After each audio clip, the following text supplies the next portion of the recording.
Muy bien, continuamos nuestra serie basada en el libro de los Hechos de los Apóstoles, capítulo 2, la segunda parte del capítulo 2, versículos 22 al 40. Todavía va a haber un mensaje más, pero esta mañana quiero abarcar estos versículos 22 al 40. Escuchen con atención lo que nos dice Dios. Pueblo de Israel, escuchen esto. Jesús de Nazaret fue un hombre acreditado por Dios ante ustedes con milagros, señales y prodigios, los cuales realizó Dios entre ustedes por medio de él, como bien lo saben. Este fue entregado según el determinado propósito y el previo conocimiento de Dios. Y por medio de gente malvada, ustedes lo mataron clavándolo en la cruz. Sin embargo, Dios lo resucitó librándolo de las angustias de la muerte, porque era imposible que la muerte lo mantuviera bajo su dominio. En efecto, David dijo de él: veía yo al Señor siempre delante de mí, porque Él está a mi derecha para que no caiga. Por eso mi corazón se alegra y canta con gozo mi lengua. Mi cuerpo también vivirá en esperanza. No dejarás que mi vida termine en el sepulcro. No permitirás que tu santo sufra corrupción. Me has dado a conocer los caminos de la vida. Me llenarás de alegría en tu presencia. Hermanos, permítanme hablarles con franqueza acerca del patriarca David, que murió y fue sepultado, y cuyo sepulcro está entre nosotros hasta el día de hoy. Era profeta y sabía que Dios le había prometido bajo juramento poner en el trono a uno de sus descendientes. Fue así como previó lo que iba a suceder. Refiriéndose a la resurrección del Mesías, afirmó que Dios no dejaría que su vida terminara en el sepulcro, ni que su fin fuera la corrupción. A este Jesús, Dios lo resucitó, y de ello todos nosotros somos testigos. Exaltado por el poder de Dios, y habiendo recibido del Padre el Espíritu Santo prometido, ha derramado esto que ustedes ahora ven y oyen.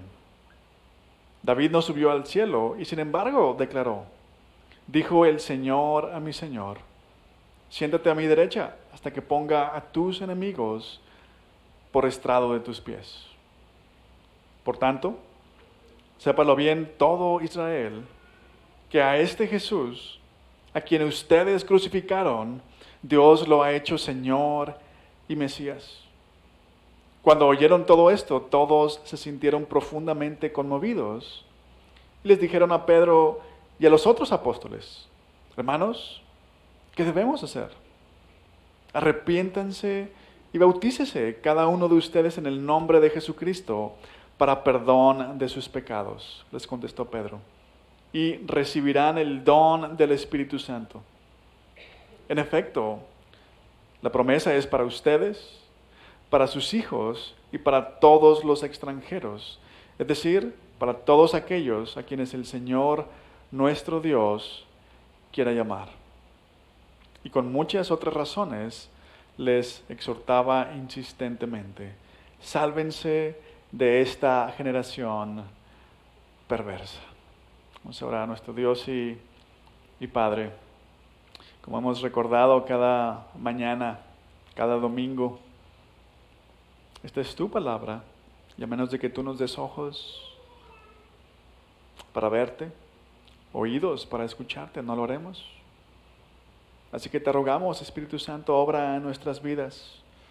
Danos ojos para verte, oídos para escucharte y un corazón humilde para seguirte, para obedecerte.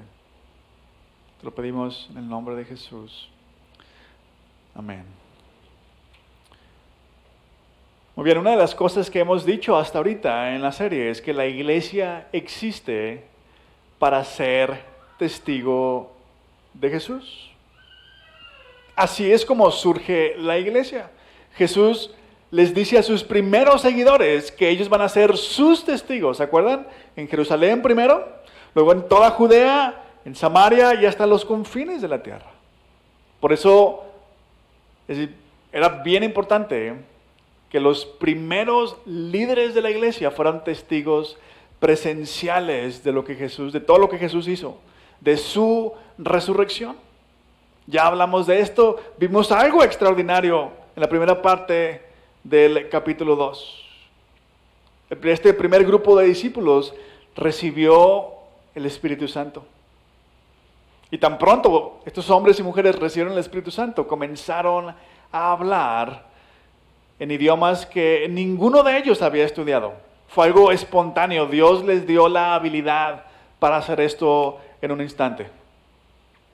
Pero el reporte de algunas personas que los escucharon hablando en sus propios idiomas fue este.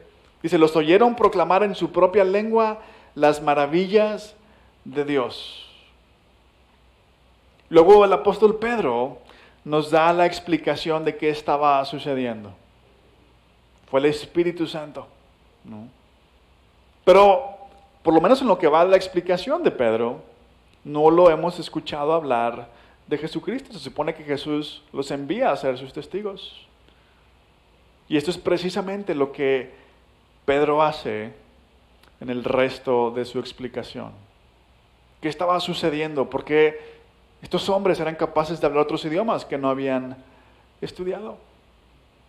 Bueno, el pasaje de esta mañana es la explicación, es la continuación de la explicación de Pedro. Y aquí vemos el centro del mensaje de la iglesia. Es el primer sermón en la historia de la iglesia. Ahora imagínate, si tú estás iniciando un negocio, ¿qué te gustaría que la gente pensara de tu negocio? ¿Qué le vas a decir a la gente que hace a tu negocio diferente de todos los demás que hacen lo mismo? ¿Qué impresión quieres que se lleven? ¿De qué se va a tratar tu negocio? Ok, entonces lo mismo que otros, pero ¿qué hace a tu negocio especial? ¿Qué lo hace diferente? Por definición, las primeras impresiones suceden solamente una vez, ¿no? Cuando escuchamos o cuando vemos a alguien por primera vez. Y porque este es el inicio de la iglesia, es bien importante que el primer sermón nos diga de qué se trata la iglesia, de qué se trata el mensaje que la iglesia proclama domingo a domingo, semana a semana. Y el apóstol Pedro hace eso por medio de este sermón, un sermón que nos habla de, vamos a ver, la esencia del mensaje cristiano, la magnitud del mensaje, pero también vemos una interrogante, ¿no? La esencia del mensaje, la magnitud del mensaje y una pregunta, una interrogante acerca del mensaje. Siguiendo este orden que les acabo de mencionar, lo primero de lo que les voy a hablar es de la esencia del mensaje. Vean, los versículos 22 al 24 nos recuerdan, nos dicen que Jesús fue un hombre acreditado por Dios, es decir, que fue confirmado por Dios como alguien especial. Ahora, ¿cómo Dios lo acreditó? ¿Cómo Dios lo confirmó? Por medio de milagros, de señales y de los prodigios que hizo, dice Pedro. Ahora, todo el mundo sabía esto. Todo el mundo había escuchado, había visto lo que Jesús estaba haciendo. Si damos un vistazo así muy rápido a los evangelios, nos vamos a dar cuenta que a donde quiera que iba Jesús, ¿qué sucedía? Se formaban multitudes. ¿Por qué? Porque querían escucharlo a él, porque él no hablaba como los maestros de la ley, como los fariseos. Algo había en él. Además de escucharlo, muchos iban a él para ser sanados. Así que, por lo menos esta parte, los milagros, las señales, los prodigios, no eran nada nuevo. Todos habían escuchado de esto. De hecho, cuando Jesús resucita y se le aparece a dos de sus discípulos que iban camino a Emaús, Ellos no lo alcanzan a percibir, no saben qué es Él todavía. Y Jesús les hace algunas preguntas, porque están tristes. ¿Cómo? ¿Eres tú el único que no sabe? Le dicen. Todo mundo sabía esto, pero vean, después de decir esto, Pedro, en los versículos 23 y 24, dice, hablando de Jesús, fue entregado según el determinado propósito y el previo conocimiento de Dios. Y por medio de gente malvada, ustedes lo mataron clavándolo en la cruz. Sin embargo, Dios lo resucitó, porque era imposible que la muerte lo mantuviera bajo su dominio. Esta es la esencia del mensaje de la iglesia, del mensaje cristiano. Jesús, habiendo hecho milagros, habiendo servido a los demás, siendo inocente, fue crucificado. Pero este no fue su fin. Él resucitó. El versículo 36 nos dice, sépalo bien todo Israel, que a este Jesús, a quien ustedes crucificaron, Dios lo ha hecho Señor y Mesías. Ven, este mensaje que la iglesia debe proclamar, debe predicar, no es algo que se les ocurrió a unos cuantos hombres. No es algo que algunos se sacaron de la manga. Pedro es un testigo de ello. Los primeros seguidores de Jesús fueron testigos de todo lo que Él hizo, de que murió y de que Jesús resucitó. Ellos lo vieron. El versículo 23 nos lo recuerda. A este Jesús Dios lo resucitó y de ello todos nosotros somos testigos. No están inventando nada. El mensaje de la iglesia se basa en la verdad. No es un mito, no es una leyenda, no es un cuento que nos deja una moraleja. Es algo que de verdad sucedió. El Dios que hizo todas las cosas se hizo hombre, se encarnó, vivió una vida perfecta y aún así fue condenado. Pero al tercer día resucitó. Es más, de hecho, el Antiguo Testamento ya hablaba de ello de alguna manera. En este pasaje, Pedro cita el Salmo 16, hace una referencia al Salmo 32 y cita el Salmo 10. Cuando él usa el Salmo 16, que fue un salmo que David escribió, Pedro dice que ese salmo no se trataba principalmente de David, sino de Jesús. Y Pedro le dice, David murió y fue sepultado. Es más, inmediatamente después de citar el salmo, Pedro les dice que el segundo de David está entre ellos. Pero luego Pedro habla de la resurrección de Jesús.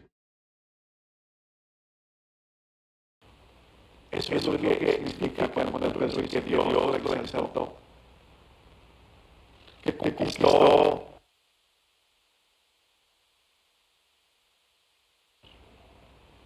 Es interesante. Pedro cita el Salmo 10, dijo el Hijo del Señor, te daré derecha hasta que ponga tus enemigos por estrado de tus pies. ¿Quiénes son los enemigos de Jesús? No solamente que lo derrotaron, la muerte, el pecado, el diablo. Jesús le dice a este es Jesús. O sea, pero está diciendo pues no era un espíritu. De hecho, por eso está diciendo su presión atención que fue un hombre. Ahora nadie, absolutamente nadie, jamás, ni antes, ni después de que usted ha hecho una revelación como esta. Todos los líderes de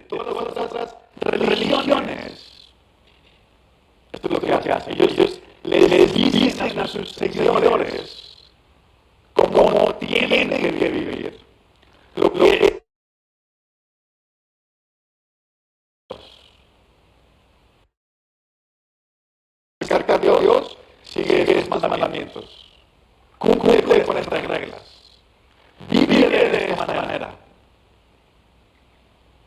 Pero Jesús es la única persona que afirmó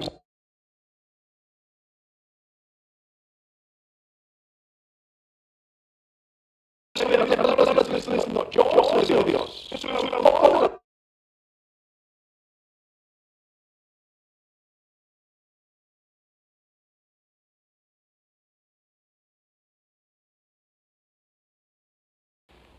Ese es que Dios se hizo hombre, que Dios se encarnó,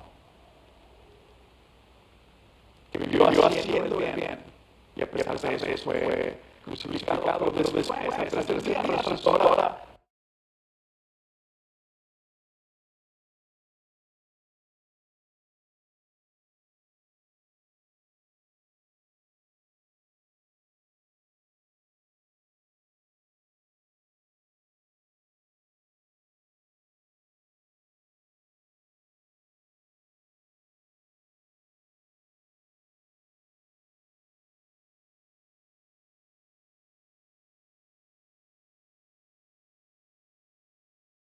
Bueno, solamente si entendemos y aceptamos la magnitud del mensaje. Este mensaje va a transformar nuestra vida solamente si lo entendemos y lo aceptamos.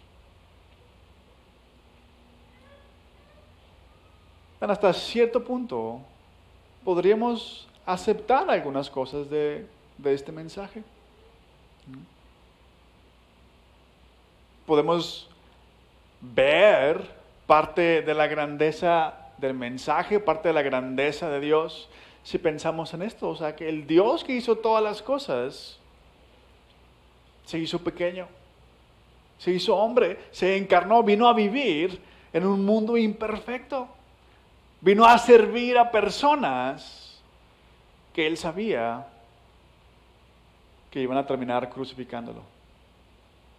Y eso nos habla del carácter de Dios, nos habla, la resurrección nos habla del poder de Dios. Sin embargo, podemos aceptar esto sin ser cambiados. ¿Por qué? Porque, por un lado, puede ser simplemente una teoría para nosotros, una filosofía. Porque muchas veces, a pesar de que intelectualmente entendemos esto, pensamos que en el fondo no somos tan malos. Por eso Dios vino para ayudarnos. Dios nos vio que estábamos intentando hacer las cosas bien, queremos hacer las cosas bien, queremos ser buenos. Por eso vino Dios, para ayudarnos, para echarnos una mano. ¿No? Y porque pensamos que no somos tan malos, entonces Dios no tiene tanto que perdonarnos. Nuestras fallas son así unos pecaditos, ¿no? Así piensa mucha gente, así vive mucha gente. Pero Pedro dice otra cosa, en el versículo 3, él nos recuerda esto. Dice, o sea Jesús, fue entregado según el determinado propósito y el previo conocimiento de Dios. Por medio de gente malvada, ustedes lo mataron clavándolo en la cruz. Unos versículos más adelante, en el versículo 33, él dice, por tanto, sépalo bien todo Israel, que a este Jesús, a quien ustedes crucificaron, Dios lo ha hecho Señor y Mesías. Según el sermón de Pedro, ¿quién es responsable de la muerte de Jesús? Todos. Los romanos y los judíos. Y si recordamos la historia,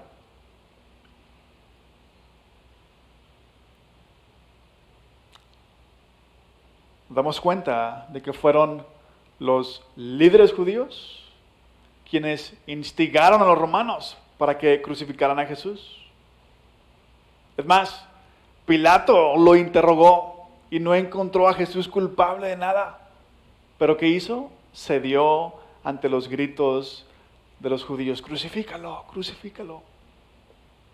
Y él va y se lava las manos. Bueno, ¿y qué tiene que ver eso con nosotros? A muchos nos cuesta vernos entre esos grupos, entre esos dos grupos de personas, los que gritarían crucifícalo o los que lo hicieron, porque no creemos que somos tan malos. Pero escuchen, aún si no encajamos con los romanos o con los judíos, pensemos en lo que los discípulos hicieron. Jesús fue arrestado. ¿Y qué hicieron los discípulos? Todos huyeron, lo abandonaron. Pedro mismo, que está dando este sermón, él le dijo a Jesús que estaba dispuesto a dar su vida por él. ¿Pero se acuerdan qué hizo Pedro? 3 veces lo negó. Y el Evangelio de Marcos nos da este detalle que dice que Pedro juró que no conocía a Jesús. ¿Qué haríamos? ¿Qué haríamos nosotros si alguien nos traiciona de esta manera? Si alguien nos abandona cuando más lo necesitamos. Tal vez algunos de nosotros buscaremos desquitarnos. Otros tal vez simplemente borraríamos del mapa a la otra persona. Haríamos como si no existiera.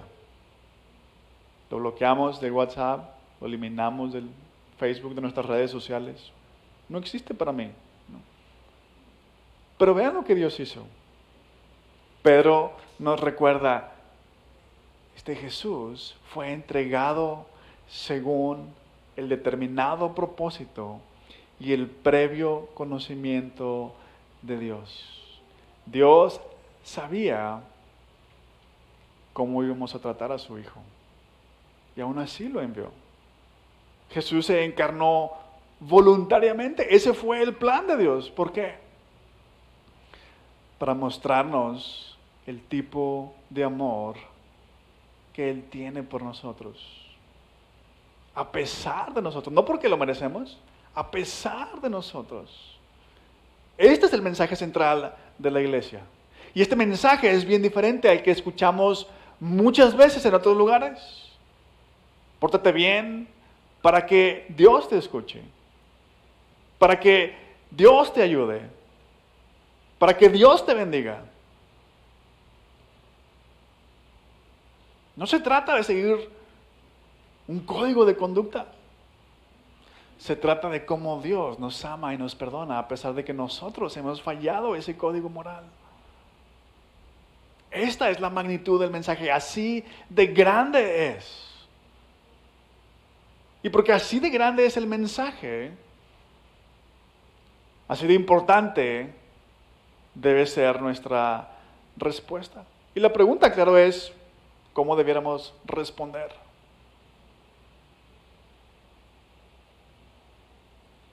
La interrogante del mensaje. Bueno, ¿y qué? Dios hizo esto a través de Jesús. ¿Y qué? Cuando Pedro termina de hablar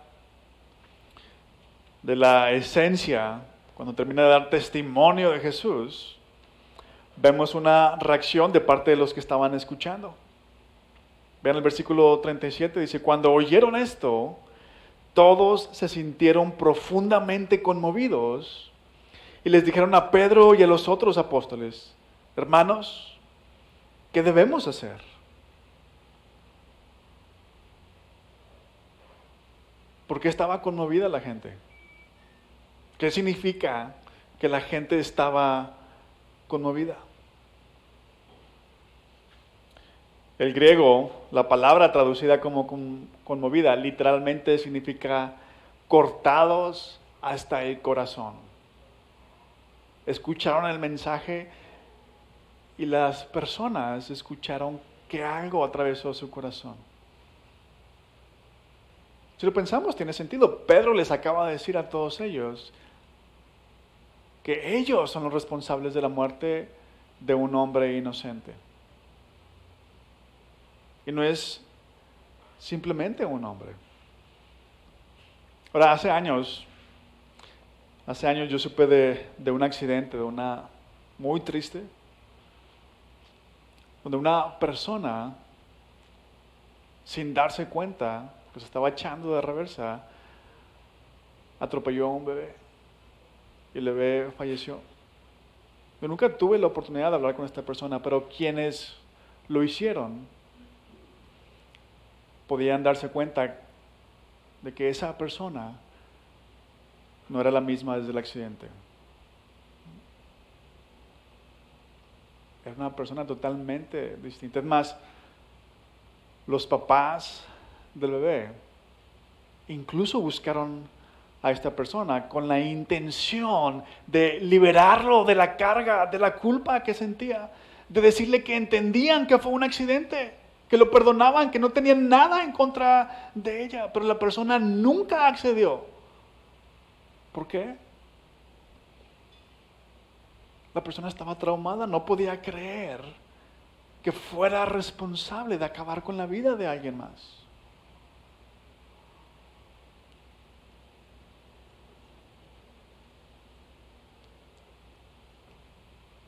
Creo que si somos personas normales, todos nos sentiríamos como esa persona si algo así nos pasara. Ahora piensen en esto. Pedro está diciendo que todos somos responsables de la muerte de este hombre inocente. Y bueno, a estas alturas tú y yo sabemos que no era simplemente un hombre. Pero Pedro está diciendo que todos somos responsables. Algunos, como los judíos, lo rechazamos como nuestro rey. No. Otros, como los romanos, lo condenamos. Y otros más, como los discípulos, lo abandonamos, lo traicionamos. Esta es una traición horrible en contra de quien nos dio la vida. En contra de quien nos ha dado todo lo que tenemos. No, pero yo trabajé y me gané estas cosas, sí, pero Él te dio la vida y Él te dio tus talentos y tu fuerza y la capacidad para desarrollarte. Y ahora, este Jesús, dice Pedro, es el creador del universo. Así que, aún casi 2000 años después, todos nosotros deberíamos sentirnos mal. Deberíamos sentir que algo nos atraviesa el corazón, porque fue nuestro pecado lo que llevó a Jesús a la cruz. Pero saben, esto no es lo más importante. Cuando le preguntan a Pedro qué deben hacer, él les responde: arrepiéntanse y bautícese cada uno de ustedes en el nombre de Jesús para el perdón de sus pecados. Esto es más importante que lo que sentimos. Quizá algunos de nosotros sabemos que debiéramos sentirnos mal, pero no nos sentimos mal. Hay otros que se sienten mal, pero hasta ahí. No pasa nada en sus vidas. Siguen igual toda la vida. Por eso lo que sentimos no es tan importante como esto. Que si creemos que el mensaje de Pedro es verdad y tenemos buenas razones para hacerlo, entonces necesitamos arrepentirnos. Ahora, ¿qué significa esto? ¿Qué es arrepentirnos? Voy a poner de la manera más simple posible. Arrepentirnos de algo es dejar de hacer lo que siempre hemos hecho. Voy a la tienda, me arrepiento, ¿qué hago? Cambio de dirección. Eso es arrepentirnos. Y algunos necesitamos arrepentirnos de ignorar a Dios. Vean, muchos dicen que creen en Dios, pero la mayoría vive como si Dios no existiera. No lo toman en cuenta para sus decisiones. No aceptan su consejo. No confían en su sabiduría, en su amor, en su poder.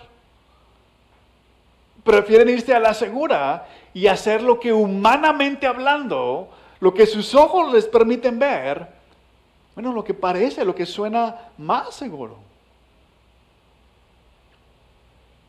Otros necesitamos arrepentirnos de usar a Dios. Hay muchos que creen, muchas personas que creen en Dios, están convencidos de que el mundo tiene más sentido si Dios existe. Sin embargo, vivimos como si Dios existiera para hacernos a nosotros la vida más fácil, para cumplir nuestros sueños, para ayudarnos con nuestro proyecto de vida. Y muy en el fondo nuestra idea es esta: mira Dios, esto es lo que yo quiero. No es nada malo, ¿ya viste? No es nada malo. Esto es lo que yo quiero, Dios, y no es nada malo, así que me comprometo a esto. Me voy a portar lo mejor que pueda para que tú me ayudes a darme esto que te acabo de presentar como mi proyecto. No es nada malo, Dios. Si somos observadores, en ambos casos arrepentirnos significa dejarle a Dios el asiento del piloto, no del copiloto. Eso significa decirle a Dios: cuando tú quieras, como tú quieras, donde tú quieras y lo que tú quieras. En otras palabras, significa cederle el control de nuestra vida sin reservas. No podemos decirle a Dios: aquí está mi tiempo, pero no mi dinero. O viceversa, aquí está mi dinero, pero no mi tiempo. No podemos decirle: aquí está mi tiempo y mi dinero, pero no mi cuerpo. Yo sé lo que hago con mi cuerpo. No puedo decirle: aquí está mi tiempo, pero no mis relaciones. No me digas cómo tratar a otros, Dios. A otros que me han hecho mal.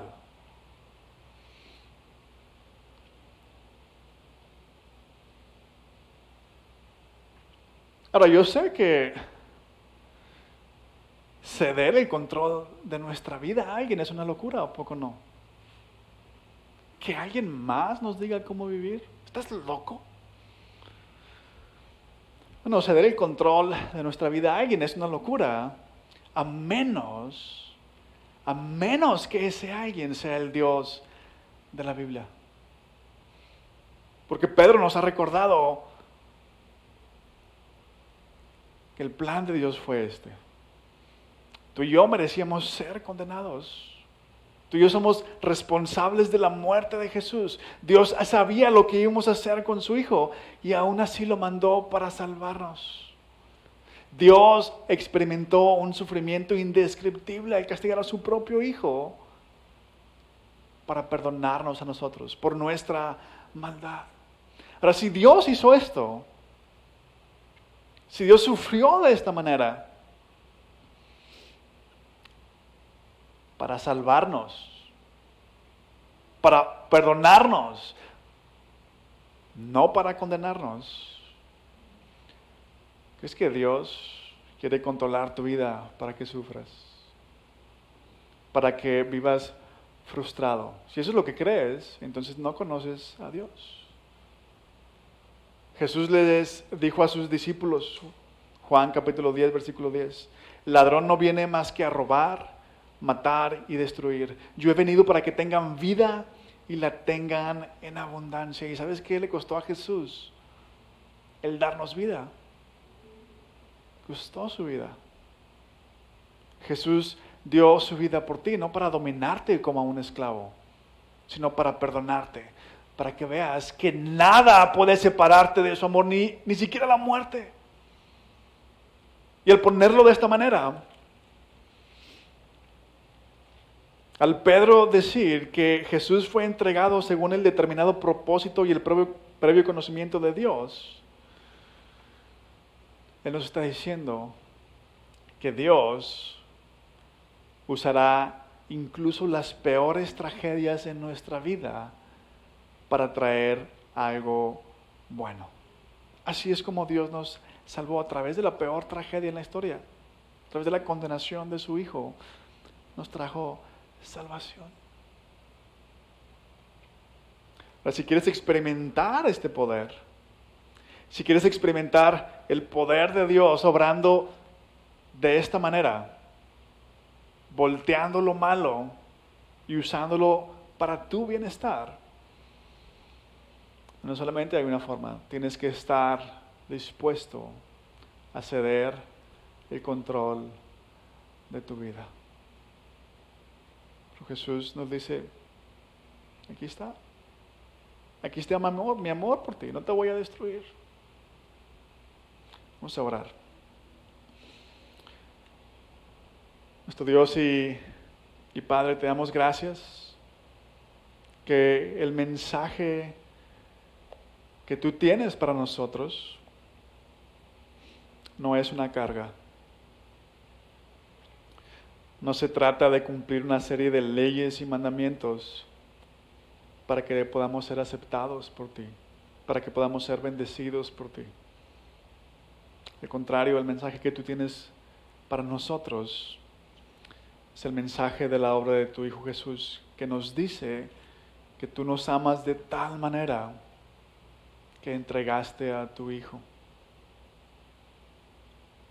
para perdonarnos, para salvarnos, para ofrecernos una vida nueva. Ayúdanos a confiar en esta promesa y a cederte el control de nuestra vida. Te lo pedimos en el nombre de Jesús. Amén.